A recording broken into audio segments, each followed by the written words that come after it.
സാന്ദ്ര, നിന്റെ ജന്മത്തിന് അർത്ഥമുണ്ടെന്ന് വിശ്വസിക്കുന്നുണ്ടോ? നീ വിശ്വസിക്കുന്നുണ്ട്. ഓക്കെ. നീ എന്താണ് ജീവിതത്തിലെ നിന്റെ ലക്ഷ്യം, അൾട്ടിമേറ്റ് ലക്ഷ്യം?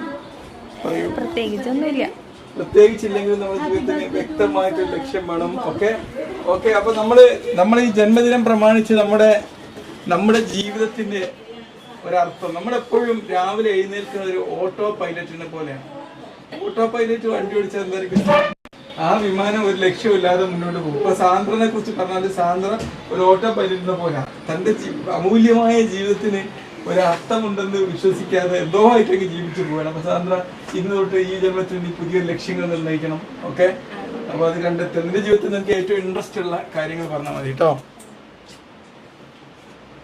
ഇന്ന് നമ്മുടെ ജീവിതത്തെ ഒന്ന് ഒബ്സർവ് ചെയ്യാന്നുള്ള നമ്മുടെ ഇന്നത്തെ ദിവസത്തെ ചലഞ്ച്. നമ്മുടെ സാന്ദ്രയുടെ ജീവിതത്തെ ഒന്ന് ഒബ്സർവ് ചെയ്യുക. ഇന്ന് ജന്മദിനം പ്രമാണിച്ചിട്ട് എവിടേക്ക് എത്തി, എങ്ങനെ എത്തി, ഇനി എന്താവണം, പഠിക്കണമെങ്കിലൊക്കെ പുതിയ പുതിയ മേഖലകളിൽ പഠനങ്ങളൊക്കെ നടത്താം, ജോലി ചെയ്തുകൊണ്ട് തന്നെ പഠിക്കാം. ഓക്കെ. അപ്പൊ നമ്മുടെ ജീവിതത്തെ ഒന്ന് ഒബ്സർവ് ചെയ്യുക. നമ്മളിങ്ങനെ നമ്മൾ ഒന്ന് നോക്കുക. ഒരു ദിവസം എത്ര പ്രാവശ്യം നമ്മൾ ഫോൺ ചെക്ക് ചെയ്യുന്നുണ്ട്? നീ എത്ര പ്രാവശ്യം ഫോൺ ചെക്ക് ചെയ്യുന്നുണ്ട്? അത് കൊറേ വട്ടം എണ്ണയില്ല. അതെന്നാണ് പ്രശ്നം.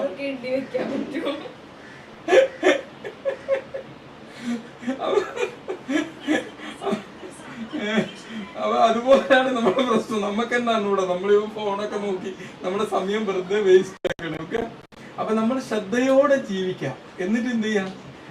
നമ്മൾ ഈ ശ്രദ്ധക്കുറവുള്ള നിമിഷങ്ങളിൽ ആണ് നമ്മളെ പലപ്പോഴും നമ്മൾ ജീവിക്കുന്നത്. അതിന് പകരം നമ്മൾ നമ്മൾ എന്ത് വീഡിയോ കാണുന്നു, എന്തിനൊക്കെ വീഡിയോ കാണണം, അതൊക്കെ നമുക്ക് ലക്ഷ്യത്തിന് വേണ്ടിയായിരിക്കണം. സാന്ദ്ര ഇപ്പോഴും അവളിങ്ങനെ